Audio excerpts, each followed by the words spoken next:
Olá pessoal, eu sou Leila Sara e hoje trago-lhes mais uma aula sobre mitologia grega com o tema Hades, o deus do submundo, que farei em duas partes. Essas aulas fazem parte do contexto do canal da Academia de Estudos Exobiológicos e Yoga. Fiquem agora com a história de Hades e o tão falado axioma, né, sobre o ser humano julgar sempre, rotular sempre as pessoas, os lugares pelas aparências. Fiquem agora com a história de Hades. Até mais. Hades, o deus do submundo. Muitos se confundem ao dizer que Hades é o deus da morte, mas ele não é. Ele é o deus do submundo e dos mortos. Hades é o deus do submundo e Tártaros é o deus da morte. Hades é filho de Reia e Cronos. Reia é a mãe dos 5 principais deuses do Olimpo. É a deusa da fertilidade, porém é considerada a mãe dos deuses. Cronos é o rei dos titãs e do tempo. Os irmãos de Hades são Hera, a deusa do casamento, Deméter, a deusa da agricultura, Hestia, a deusa sagrada do fogo, Poseidon, o deus dos mares, e Zeus, o deus do trovão e dos raios. Hades também era o rei dos minerais, diamantes, riquezas, por ficarem no subsolo. Para os romanos, Hades era representado como Plutão. Hades que ensinou aos humanos a enterrar os mortos. O cinema retrata erradamente Hades como um vilão, mas essa visão que ele é do mal não é verdadeira. Ele era apenas um homem solitário que foi designado a ser o rei do submundo. Ele era a pura justiça e não um demônio. Uma divindade de muita riqueza, o protetor das terras profundas e férteis. Depois da batalha de 10 anos com Cronos, onde se libertou com os outros irmãos, Hades recebeu dos Ciclopes o elmo da invisibilidade e, sendo assim, dividindo o controle da terra em 3 reinos. Mas Hades tinha aversão ao sol e raramente vinha para a superfície, permanecendo sempre no submundo subterrâneo.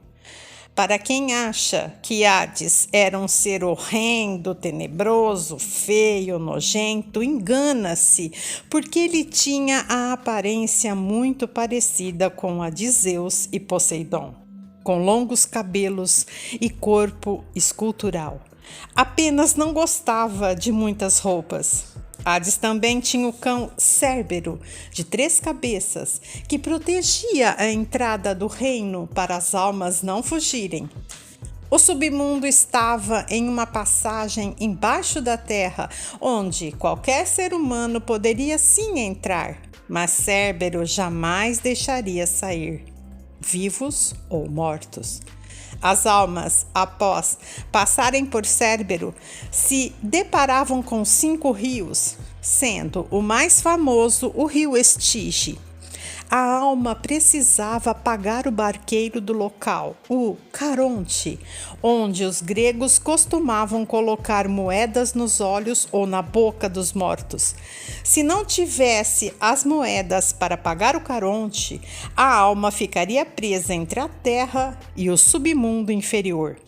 Havia ainda, dentro do submundo, 2 outras regiões, os Campos Elíseos e o Tártaro, reservado aos ciclopes gigantes, criaturas bestiais, todo tipo de homens ou criaturas malignas. O Tártaro é considerado um lugar coberto por 3 camadas de noites, sendo o lugar mais sombrio e perturbador que possa existir. Ali, os condenados passam por terríveis torturas repetitivas. Hades não torturava ninguém, ele apenas julgava as almas pelo que tivessem feito aos outros, mas também a si mesmo. Por isso ele era tão temido. Era chamado de o Forte, o Invencível e até de Zeus do Inferno. Era muito temido por todos.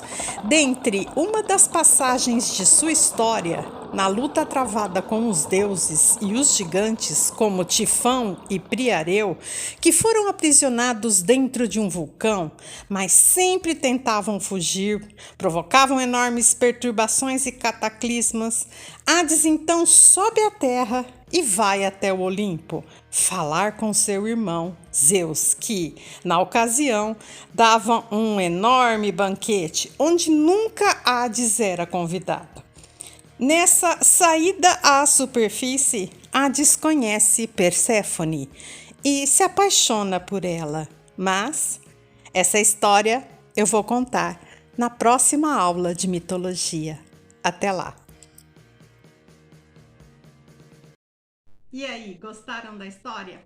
Essa história terá a continuação, que é a história entre o amor de Hades e Perséfone, como tudo aconteceu e as possíveis causas, né, dos desentendimentos dos deuses a respeito. Até mais e gratidão por assistir.